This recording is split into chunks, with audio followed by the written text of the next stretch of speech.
அடர்ந்த காட்டுக்குள் உயிரிழந்த பழங்குடியின பெண்ணின் சடலத்தை 5 கிலோமீட்டர் தூரம் தொட்டில் கட்டி சுமந்து வந்த போலீசாருக்கு பாராட்டு குவிகிறது. கேரள மாநிலம் பத்தினந்திட்டா மாவட்டத்தில் பம்பை அருகே அடர்ந்த காட்டுக்குள் கிடைக்கும் விளைபொருட்களை சேகரிக்க கணவர் மற்றும் உறவினர்களோடு 22 வயதான ஜோனம்மா என்ற பழங்குடியின பெண் சென்றுள்ளார். வீட்டில் இருந்து 5 கிலோமீட்டர் தூரத்தில் அடர்ந்த காட்டிற்குள் நறுமண பொருட்களை சேகரித்துள்ளனர். அப்போது ஜோனம்மா திடீரென மயங்கி விழுந்து உயிரிழந்தார்.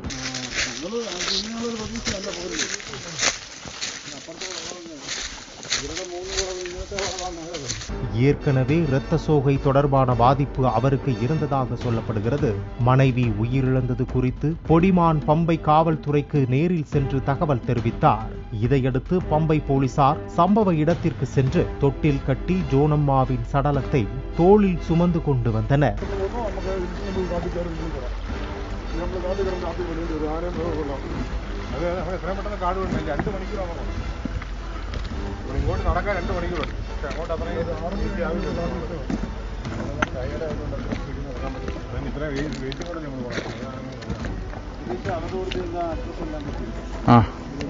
சுமார் 5 கிலோமீட்டர் தூரம் மேடு, பள்ளம், காட்டருவி போன்றவற்றை கடந்து சடலம் சொந்த ஊருக்கு கொண்டு வரப்பட்டது. பழங்குடியின மக்களுக்கு உதவிய போலீசாருக்கு பாராட்டு குவிந்து வருகிறது.